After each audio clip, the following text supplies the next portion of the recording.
E nós vamos aqui hoje. Hoje eu tenho uma. Nós temos aqui a alegria de participar e de estarmos diante de um Deus poderoso, né? Que nos dá tanta alegria e que tanto nos abençoa. E isso é bom demais. Eu quero convidar você a abrir a sua Bíblia no livro de Números, capítulo de número 13 e 14. E eu brinquei com o pastor Levi, pastor da Igreja Batista Vida Nova, está aqui nos visitando, deve estar de férias, né, pastorzão? Bem-vindo, é bom tê-lo aqui com a gente. Aí eu perguntei para o Levizão, veio pegar a sua cota de heresia anual, né? Ele falou, não, mas veio buscar a cota de heresia dele anual. Então vamos lá. Brincadeira à parte, Levi, André e as crianças dele, vocês são muito bem-vindos aqui, sempre que quiserem, né? Pastor Roni, manda um abraço a ele. Eu já falei para o Roni que nós vamos tomar vocês dele, mas tá tudo bem. O Roni falou que não tem medo com isso não. Então tá tudo tranquilo. Ele sabe que é brincadeira, que não dá, então tá tudo ok. Muito bem-vindos aqui. Números, capítulo de número 13, e nós vamos trabalhar um pouquinho na palavra de Deus. Queridos, começamos um ano novo, ninguém sabe o que vai acontecer, ninguém tem certeza do que virá pela frente, e é muito natural que você, que nos acompanha aí online, e você que está aqui sentado junto comigo, esteja de certa maneira apreensivo, preocupado, talvez desesperançoso, e por que não dizer com um pouco de medo, né? Pode ser que esteja assim o seu coração, mas eu quero chamar você para juntos avaliarmos se vale a pena ter medo, se vale a pena manter o medo, porque o medo ele pode ser bom, mas ele pode ser um vilão. E nós vamos andar na palavra de Deus para construir esta ideia de que você não deve temer, porque Deus está no controle de tudo, Ele sabe todas as coisas. Olha só, lá no livro de Números capítulo 13, nós temos o relato, e aí é uma história mesmo sendo contada. Disse o Senhor a Moisés, envia homens que espiem a terra de Canaã, que eu hei de dar aos filhos de Israel, de cada tribo de seus pais enviareis um homem, sendo cada um qual príncipe entre eles. Enviou Moisés do deserto de Parã, segundo o mandado do Senhor, todos aqueles homens eram cabeças dos filhos de Israel. E aí vem os nomes, são esses os nomes da tribo, de todos aqueles e de todas as tribos que foram. Da tribo de Rubem, Samua, filho de Zacur. Da tribo de Simeão, Safete, filho de Ori. Da tribo de Judá, Calebe, filho de Jefoné. Da tribo de Issacar, Gigeal, e é difícil de falar esses nomes, filho de José. Da tribo de Efraim, Oséias, esse Oséias é Josué, ok? Filho de Num. Da tribo de Benjamim, Palti, filho de Rafu. Da tribo de Zebulon, Gadiel, filho de Sode. Da tribo de José, pela tribo de Manassés, Gade, filho de Suzi. Da tribo de Dan, Amiel, filho de Gemali. Da tribo de Aser, Setur, filho de Micael. E da tribo de Naphtali, Nabi, filho de Vofze. E da tribo de Gade, Jeuel, filho de Maqui. São estes os nomes dos homens que Moisés enviou a espiar a terra. E a Oséias, filho de Num, Moisés chamou Josué. Enviou, pois, Moisés a espiar a terra de Canaã e disse-lhes, subi ao Neguebe e penetrai nas montanhas, vede a terra que tal é, e o povo que nela habita, se é forte ou fraco, se poucos ou muitos, e qual é a terra em que habita, se boa ou má, e que tais são as cidades em que habita, se em arraiais, se em fortalezas, também qual é a terra, se é fértil, estéril, se nela há matas ou não. Tende ânimo e trazei do fruto da terra. Eram aqueles dias os dias das primícias das uvas. Assim subiram e espiaram a terra desde o deserto de Zim até Reobe, a entrada de Ramate. E subiram pelo Neguebe e vieram até Hebrom.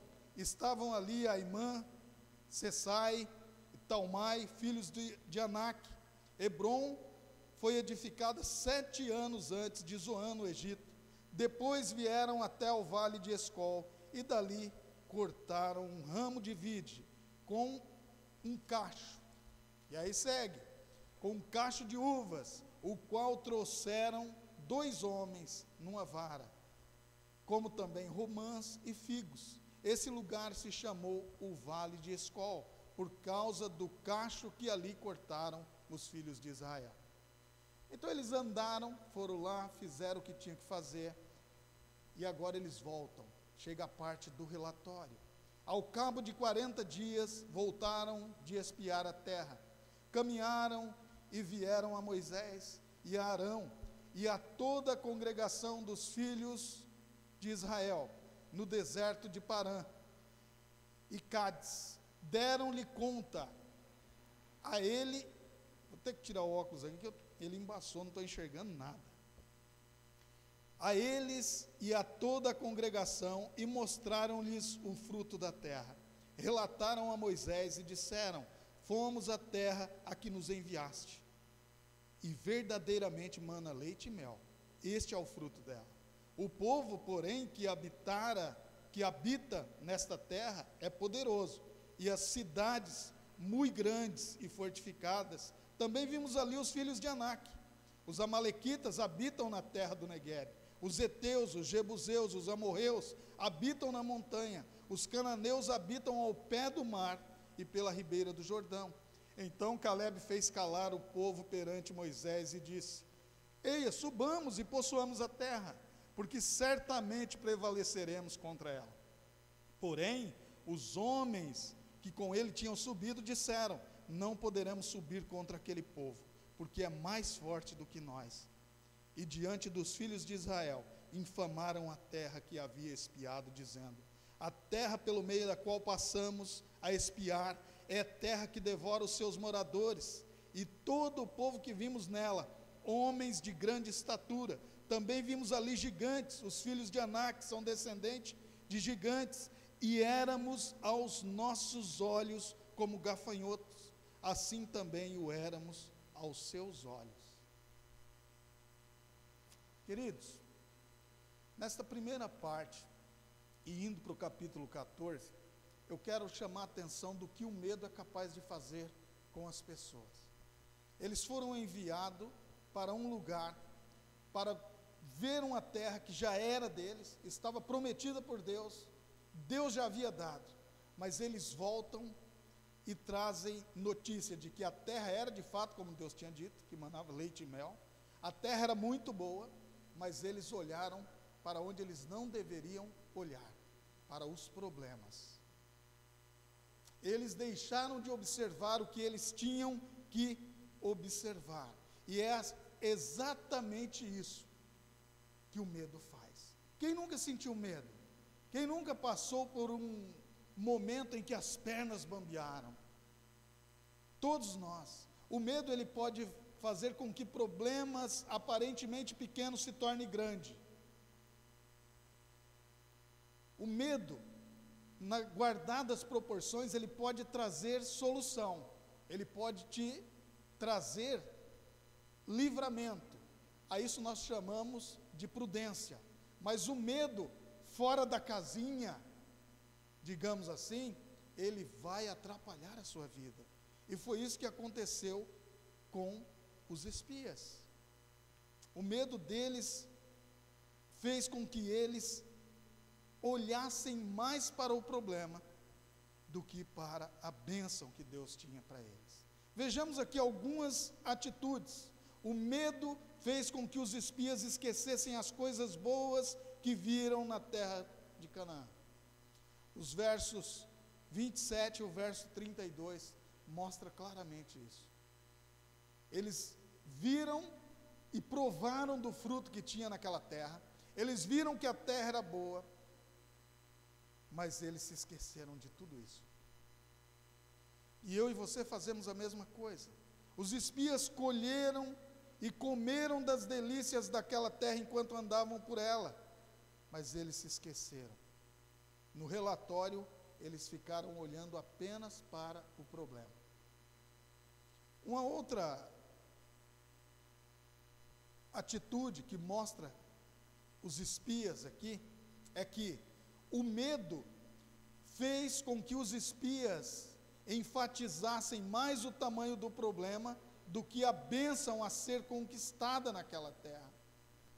Eles simplesmente abriram mão da bênção que eles tinham para conquistar por conta do medo. E às vezes nós fazemos a mesma coisa. Às vezes nós agimos assim. O medo fez com que aqueles homens abrissem mão de serem livres e não mais escravos, como lá no Egito, Êxodo 14, verso 4. O medo, ele atrapalha a nossa vida. Nós precisamos ter o medo na medida certa, ao qual nós podemos chamar de prudência, mas não podemos temer demasiadamente. Agora, lá no verso de número 11 do capítulo 14, olha só o que diz aí, gente. Disse o Senhor a Moisés: até quando me provocará este povo, e até quando não crerá em mim, a despeito de todos os sinais que fiz no meio dele? Porque eles trouxeram um relatório contrário. E o medo aqui mostra que este é o ponto terrível para este povo, e que é para mim e para você. O medo fez com que aqueles espias esquecessem o poder de Deus. E aqui é um ponto crucial para as nossas vidas. Quando o medo nos faz esquecer o poder do Deus que nós temos, o poder do Deus que nós servimos, então este medo passou a ser pecado. Ele não é simplesmente um medo, mas agora ele se tornou pecado. E foi isso que aconteceu com este povo. Eles abandonaram o Senhor. Veja lá, capítulo 14. Levantou-se, pois, toda a congregação e gritou em voz alta, e o povo chorou aquela noite. Todos os filhos de Israel murmuraram contra Moisés e contra Arão, e toda a congregação lhe disse: tomara tivéssemos morrido na terra do Egito, ou mesmo neste deserto. E por que nos traz o Senhor a esta terra para cairmos à espada, e para nossas mulheres e nossas crianças serem presas? Não nos seria melhor voltarmos para o Egito? E diziam uns aos outros: levantemos um capitão e voltemos para o Egito. O medo fez aquele povo esquecer-se do Deus que os tirou do Egito com mão poderosa, com mão forte. E é isso que o medo faz conosco, nos faz esquecer do poder de Deus.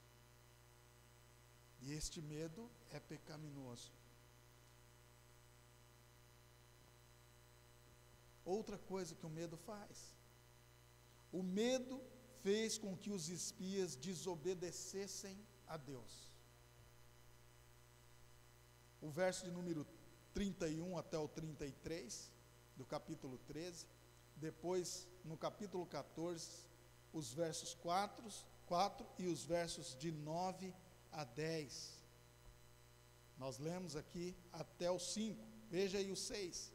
E Josué, filho de Num, e Calebe, filho de Jefoné, dentre os que espiaram a terra, rasgaram as suas vestes, e falaram a toda a congregação dos filhos de Israel, dizendo: a terra pelo meio da qual passamos a espiar é terra muitíssimo boa.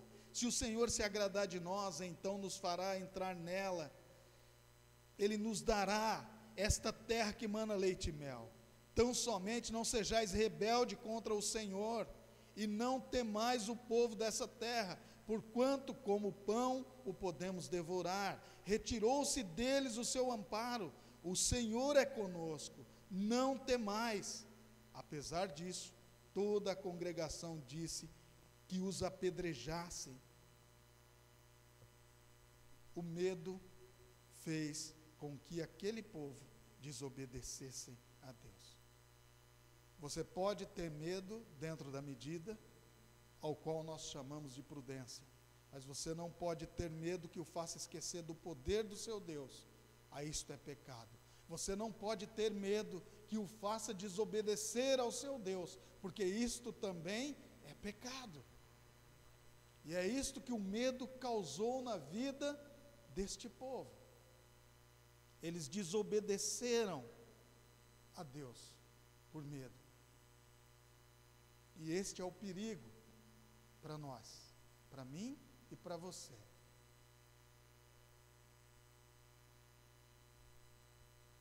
Mas toda desobediência, e é por isso que nós precisamos ter cuidado, porque toda desobediência a Deus jamais passará impune. Toda desobediência a Deus é cobrada, e o próprio Deus cobra isso.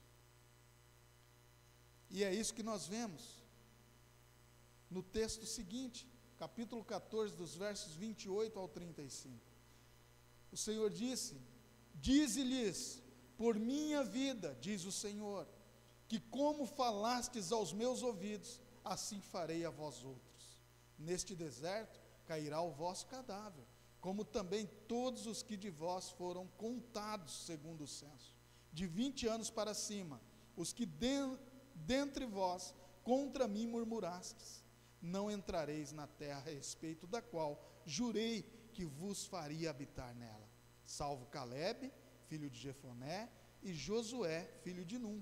Mas os vossos filhos, de que dizeis, por presa serão, farei entrar nela, e eles conhecerão a terra que vós desprezastes.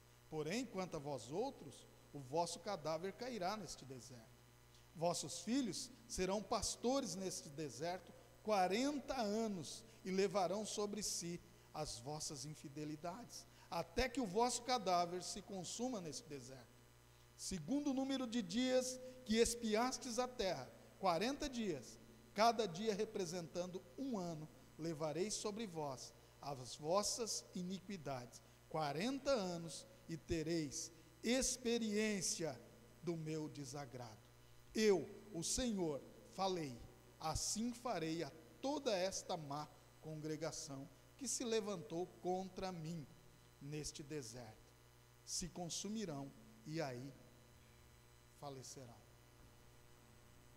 O nosso medo não pode fazer com que nós nos esqueçamos do poder do Deus que nós servimos. Não pode fazer com que desobedecemos ao nosso Deus.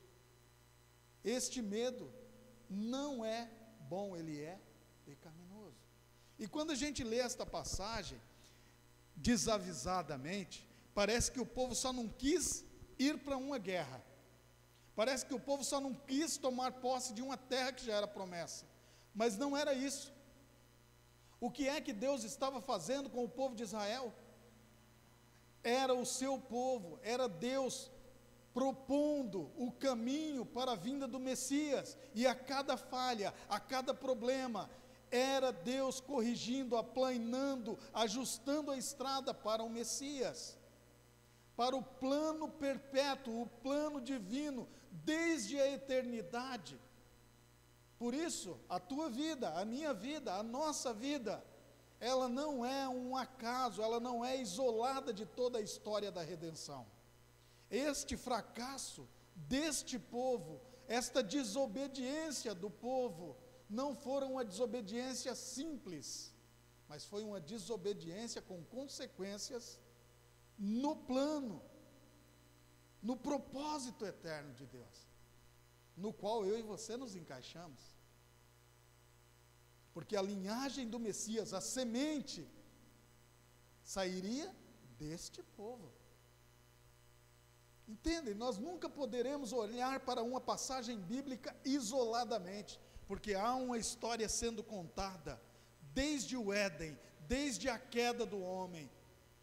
Gênesis 3,15, uma promessa, e que o próprio Deus cuidou de trazer esta promessa até o dia que ela se cumpriu, que é o nascimento de Cristo. E este projeto de nação, Israel como nação, aquele povo escolhido por Deus, era a linhagem de onde sairia o nosso Redentor. Por isso não era simples o que eles fizeram, não era tão tranquilo a desobediência deles, não era simplesmente uma luta para conquistar terra, era uma nação teocrática que Deus estava querendo formar e que Deus estava formando. Era uma nação que respeitava o seu Deus, que com mão poderosa havia os tirado da terra do Egito e que estava com eles. Estes espias se esqueceram de que aquele Deus abriu o mar vermelho, se esqueceram de que aquele Deus estava com eles durante o dia numa nuvem e à noite numa coluna de fogo. E eu e você também nos esquecemos do que Jesus fez por nós, e às vezes entramos pelo caminho do medo, porque não é diferente o que Jesus fez por você e por mim. Ele entregou a vida dele por amor a mim e a você, e a Júlia foi muito feliz ao ler Romanos aqui hoje, mostrando que nada pode nos separar desse amor. Por isso não é justificável temermos a ponto de desobedecer, temermos a ponto de esquecer o nosso Deus. Não podemos fazer isso. Mas alguém vai dizer: pastor, ok, nós entendemos o que aconteceu com esses espias, eles viram a terra, eles andaram pela terra e eles deixaram de olhar para o que eles tinham visto de bom e olharam simplesmente para o tamanho do problema. Nós entendemos, pastor. Pastor, nós entendemos que eles, por medo, tomaram decisões pecaminosas. E agora também, pastor, nós entendemos que nós também fazemos, e que o pastor também corre esse risco e faz, de às vezes por medo tomar decisão pecaminosa. Aí alguém pergunta: pastor, é possível ser corajoso? Pastor, como é que eu vou ter coragem diante de um cenário que eu não conheço? Pastor, como eu posso ter coragem se eu corro o risco de ser demitido da empresa que eu trabalho? Pastor, como é que eu devo me portar com coragem diante de ameaças e perseguições que eu sofro? Posso ser corajoso, pastor? E aí o pastor também pergunta: eu, pastor, posso ser corajoso nesse tempo? E é por isso que eu proponho a você que nós olhemos para a palavra de Deus, porque ela diz categoricamente a mim e a você: podemos ser corajosos. Você pode ser corajoso. Dá para ser corajoso. O medo, ele pode fazer com que você não faça coisas que normalmente você faria. Mas também o medo pode fazer com que você faça coisas que você jamais pensou em fazer. Nós precisamos ficar atento com isso. O medo é um problema para todas as pessoas e é também um grande problema para a vida cristã. Isso é fato. Eu comecei com a história dos espias e eu quero linkar a história deles com a tua história que está me acompanhando online, e você que está aqui comigo, e a minha história de vida. Eu quero fazer esse link.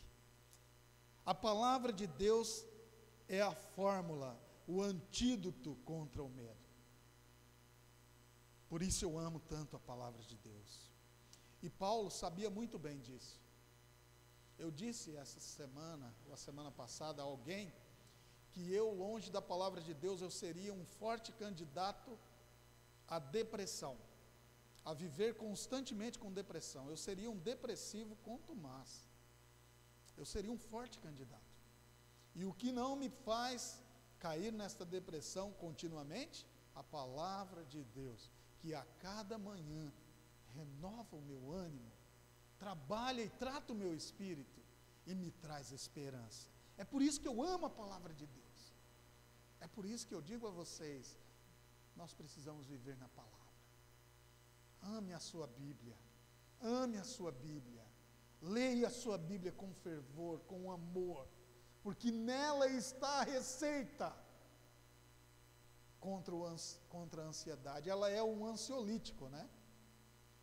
Ela é o antidepressivo para mim e para você. E o apóstolo Paulo sabia muito bem disso. E é assim que nós percebemos quando ele mostra a sua preocupação escrevendo a segunda carta a Timóteo. Paulo estava preocupado que o medo pudesse impedir Timóteo de viver plenamente para Cristo.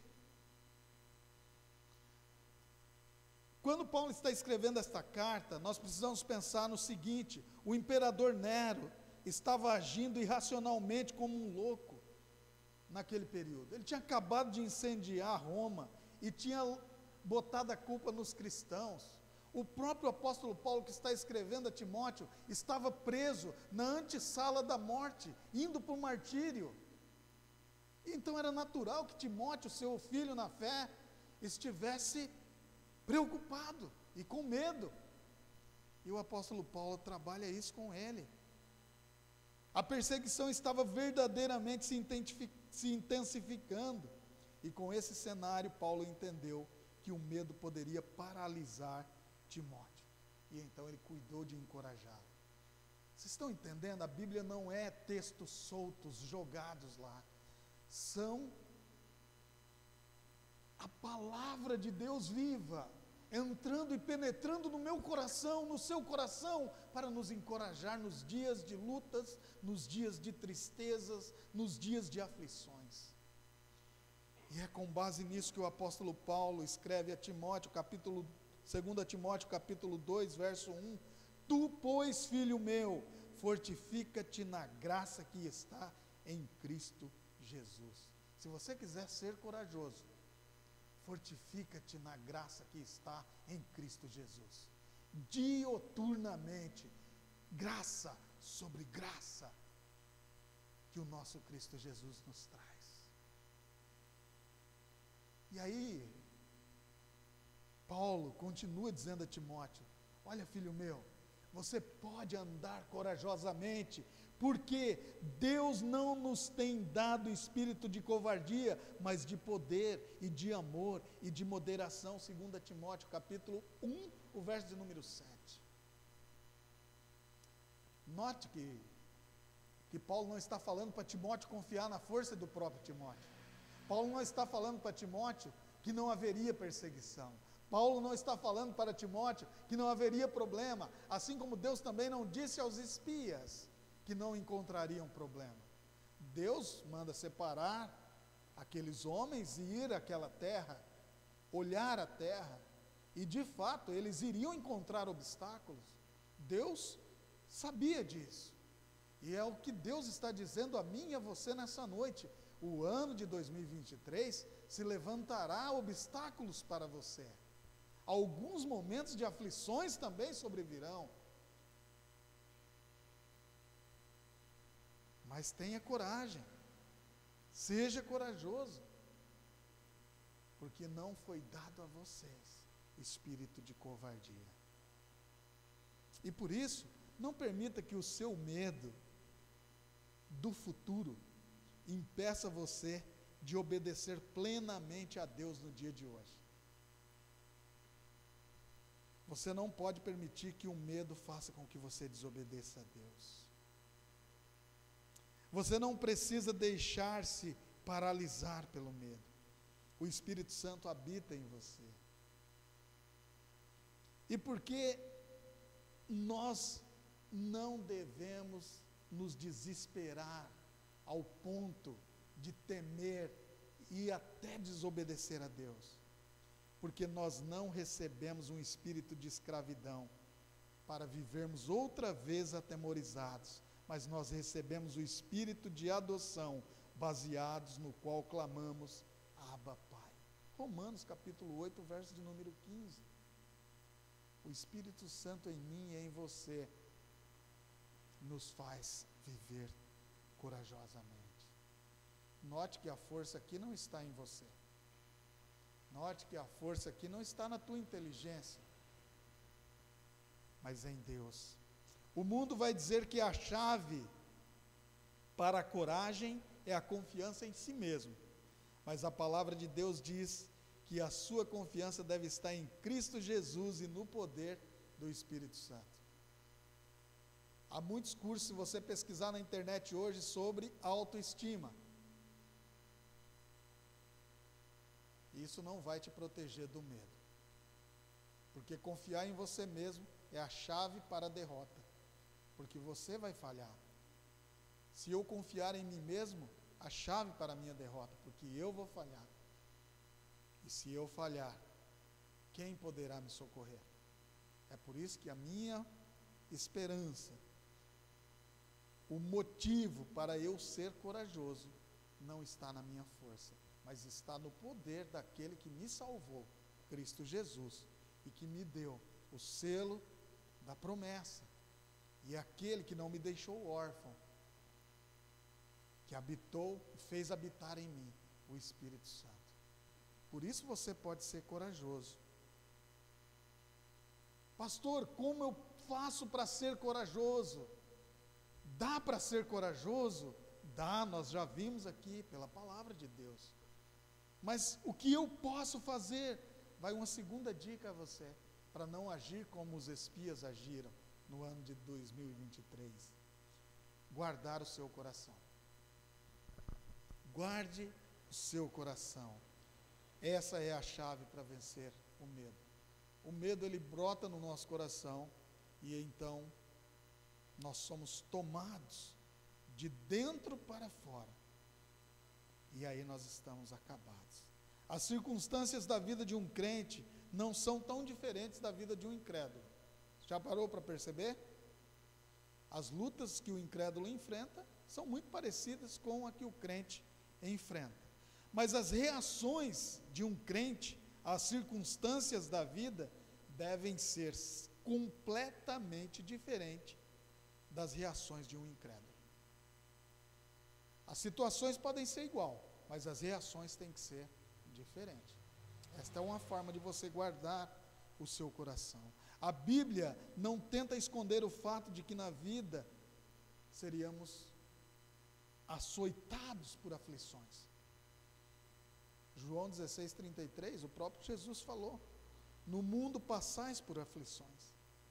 Mas a fala de Jesus não terminou nisso. Ele também disse: tende bom ânimo, eu venci o mundo. E disse mais, Mateus capítulo 28, verso 20: e eis que estou convosco todos os dias até a consumação dos séculos. As aflições da vida não podem nos afastar de Deus, e sim nos aproximar de Deus. Por isso que não podemos ter medo e nos esquecermos de Deus. Por isso que não podemos ter medo a ponto de abandonarmos a Deus, de desobedecermos a Deus, porque todas as aflições precisam nos levar para mais perto de Deus. Guarde o seu coração na palavra de Deus, guarde o seu coração na esperança de que Jesus prometeu voltar para nos buscar. Ele prometeu que viveremos num lugar de paz plena, e por isso, ainda que soframos qualquer desventura, o melhor para nós está em Deus. Não há o que temer. Não há o que temer. Encare o medo. Eu e você vamos ter medo, sim. O medo vai se levantar, mas nós precisamos encarar. Seja prudente diante do perigo. Provérbios, capítulo 22, o verso número 3, diz assim: o prudente vê o mal e esconde-se, mas os simples passam adiante e sofrem a pena. Isso é quanto ao medo bom, que é aquele que nós vemos a situação e então somos prudentes e nos desviamos daquele perigo. É o mesmo que você ter um carro que atinge 330 por hora, uma rodovia que é permitido 100 por hora, você querer dar 330. Isso é imprudência, né? Então o medo deveria dizer para você, seja prudente. Ande a 110, no máximo aqui, correndo o risco de ser multado. Isto é prudência. Faça aquilo que é certo, o que é correto diante de Deus. Isso é o real significado de ser prudente. E aí você encara o medo. Não tema obedecer a Deus, porque Deus não nos tem dado espírito de covardia, mas de poder, de amor e de moderação. O medo, ele é o antônimo do poder e sinônimo de fraqueza. Essa é a ideia aqui. E o que é essa fraqueza? 2 Timóteo, capítulo 1, verso de número 6, diz que é não usar os nossos dons. Diz que é também nos envergonharmos de Cristo, verso de número 8. Os cristãos não devem ser caracterizados pelo espírito de medo. Você não pode ser caracterizado pelo espírito de medo. Eu não posso ser caracterizado pelo espírito de medo. Então por que nós somos medrosos tantas vezes? Não é mesmo? Somos mesmo. O que caracteriza esse nosso medo? A fraqueza é em que consiste o medo. E esta fraqueza é nada menos do que não obedecer aos mandamentos de Deus. Todas as vezes que eu e você nos afastamos de Deus, desobedecemos a Deus, nós nos tornamos vulneráveis, fracos.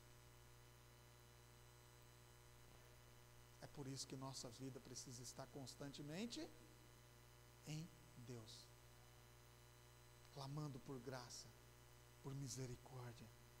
E todas as nossas aflições precisam nos aproximar de Deus e não nos afastar dele. Somente assim nós poderemos encarar o medo. Pastor, como encararmos o medo, sermos corajosos, diferentemente do que os espias foram, lá em Números 13 e 14? Segue mais uma dica. Pense de maneira bíblica. Lembram-se que eu disse que eu seria um forte candidato a uma vida de depressão? E por que é que eu não vivo essa vida de depressão? Simplesmente porque a palavra de Deus me socorre.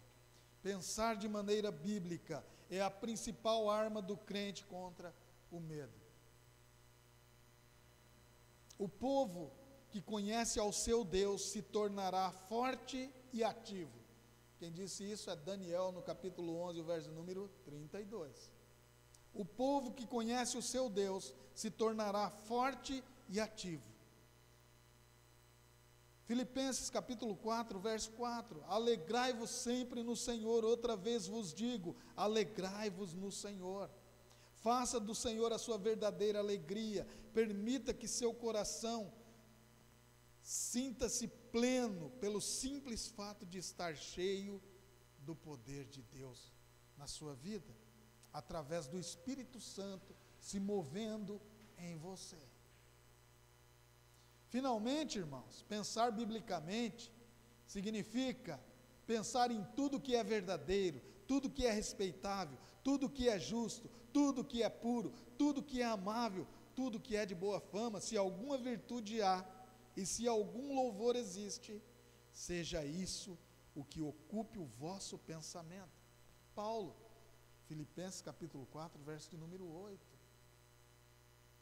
Procure a todo custo conformar a sua mente à mente de Cristo. Esta é a ideia. Pense em coisas que Cristo pensa. Pensar biblicamente é uma forma de ser corajoso, de encarar o medo. Pense biblicamente. Eu estou terminando. Mais uma dica. Como encarar o medo, pastor? O senhor tem medo, pastor? Tenho.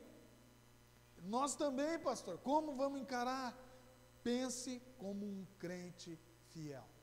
Pense como um crente verdadeiro. Não pense como um incrédulo. Isso vai fazer com que os seus pensamentos se aproximem dos pensamentos de Cristo. Pensar como crente e não pensar como incrédulo. Examine sempre a raiz do seu medo. Esse medo é produzido pela falta de confiança em Deus. Muitas vezes somos levados a ficar amedrontados simplesmente porque decidimos erroneamente acreditarmos nas promessas ou deixarmos de acreditar nas promessas de Deus. O medo chega em nós porque nós resolvemos por nossa conta acreditar em promessas humanas e não nas promessas de Deus. E eu não estou falando aqui de profetadas não, irmãos. Eu estou falando aqui de promessas bíblicas. E quais são as promessas que nós temos na Bíblia? De que Deus jamais nos deixará. Os seus filhos serão por Ele cuidados. A Júlia leu aqui Romanos, capítulo 8. Quem nos separará do amor de Deus? E aí eu e você nos esquecemos disso. Na hora da aflição, na hora do medo, nós nos esquecemos disso. E não podemos nos esquecer.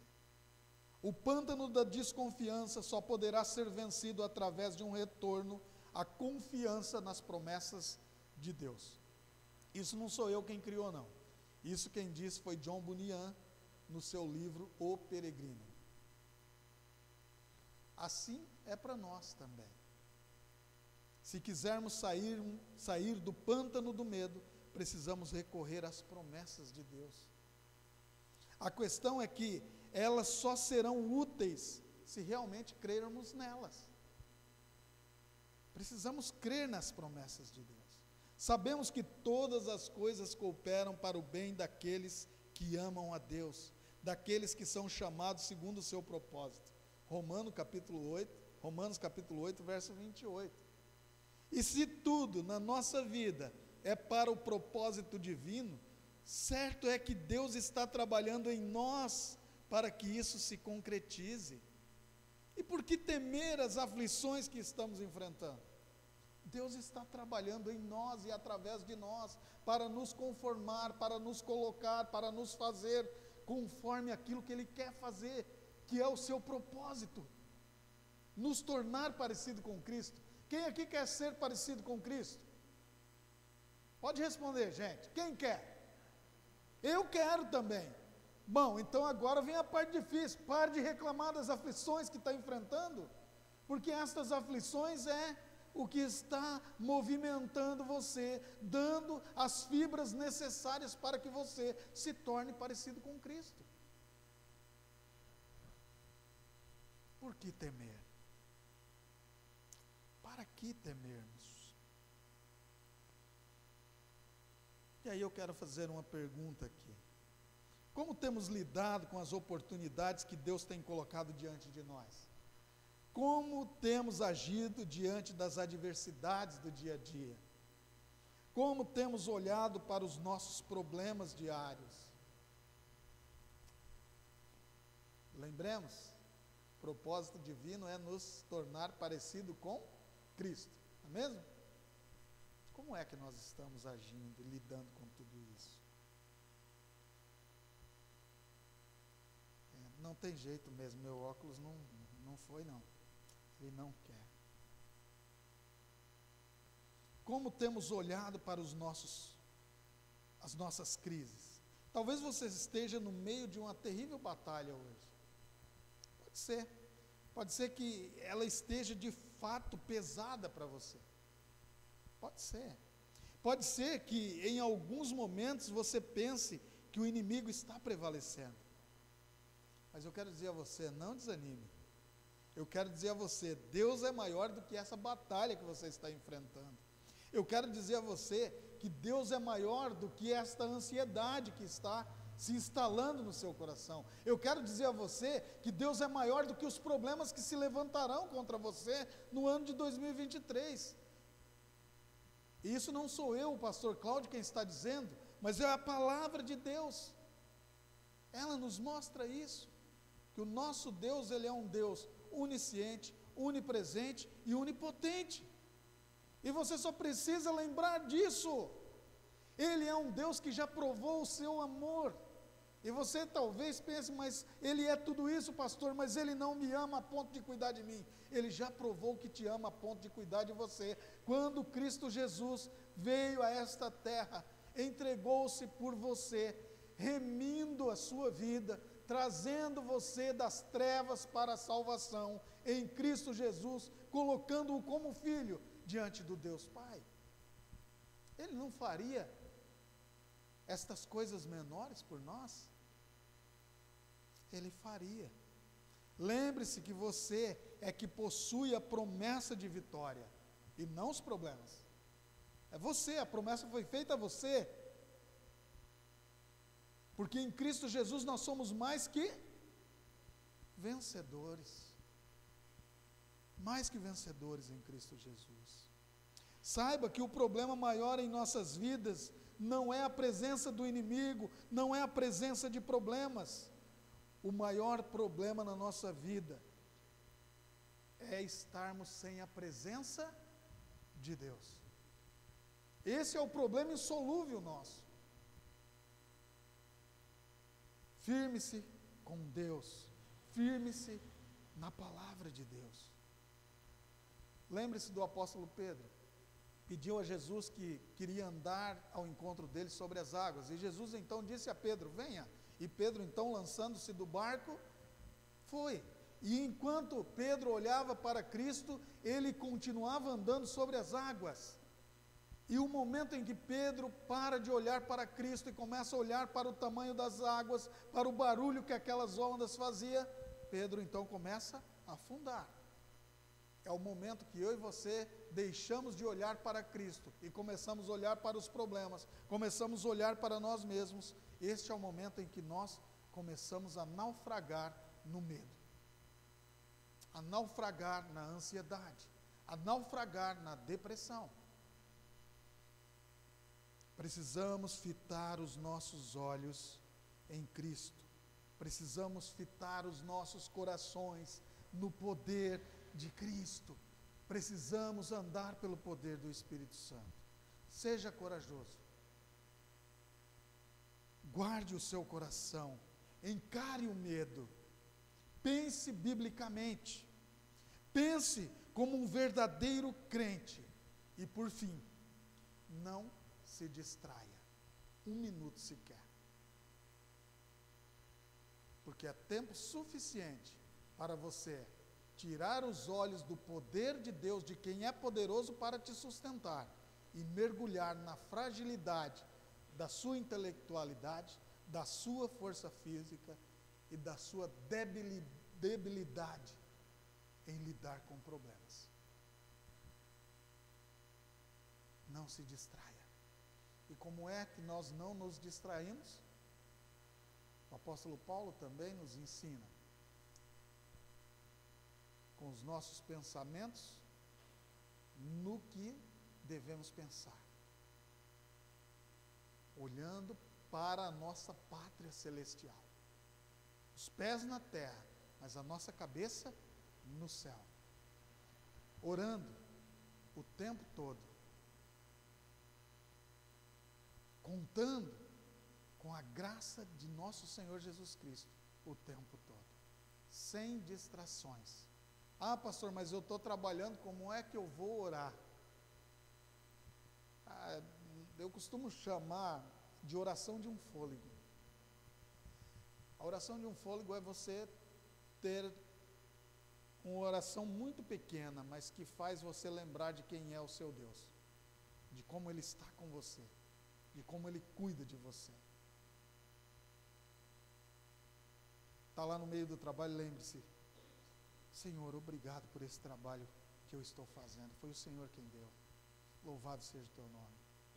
Esta é uma oportunidade, surgiu uma situação Senhor, me ajude a resolver isso aqui, eu não sei como resolver. Orar o tempo todo, não se distraia. E eu quero terminar ilustrando isso aqui com o que aconteceu com nossa seleção brasileira na Copa de 2022, não é mesmo?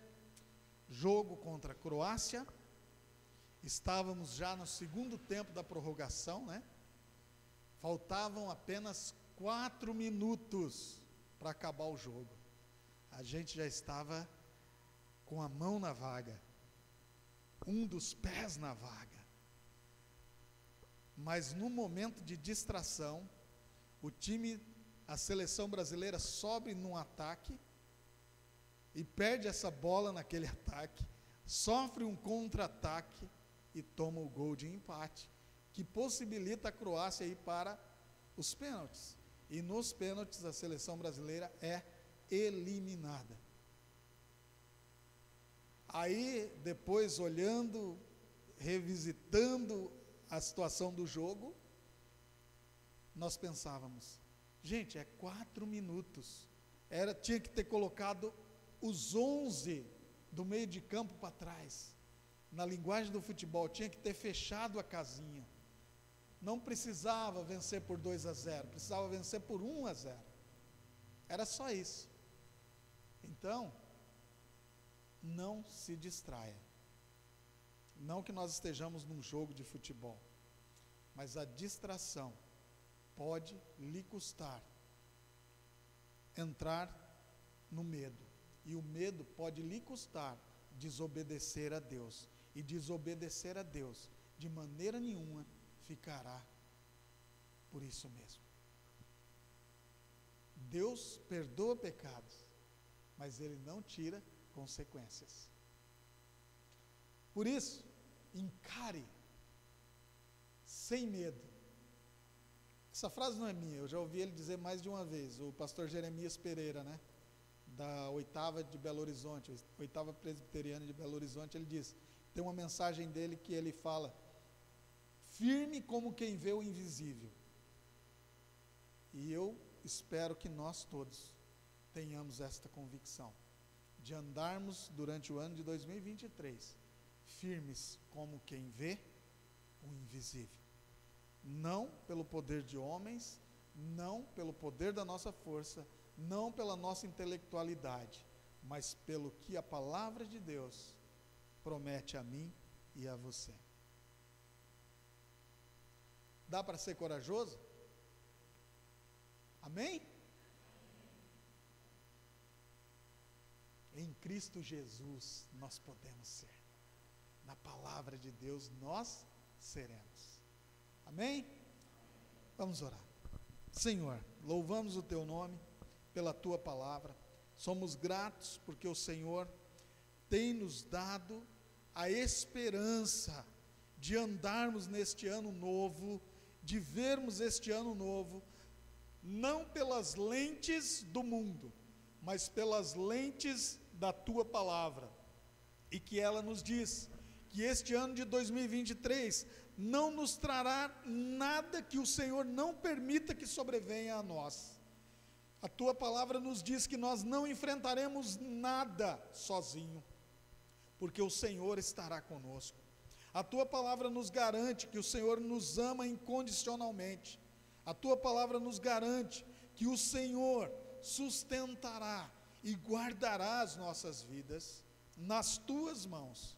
E por isso, Senhor, nós podemos vencer o medo e podemos ter esperança, porque a nossa esperança não está em nada que venha do mundo ou de homens, mas a nossa esperança está em Cristo Jesus, o nosso Salvador, o nosso Senhor, que nos deu o Espírito Santo para nos guiar e nos encorajar. Em nome de Jesus oramos e agradecemos. Amém. Queridos,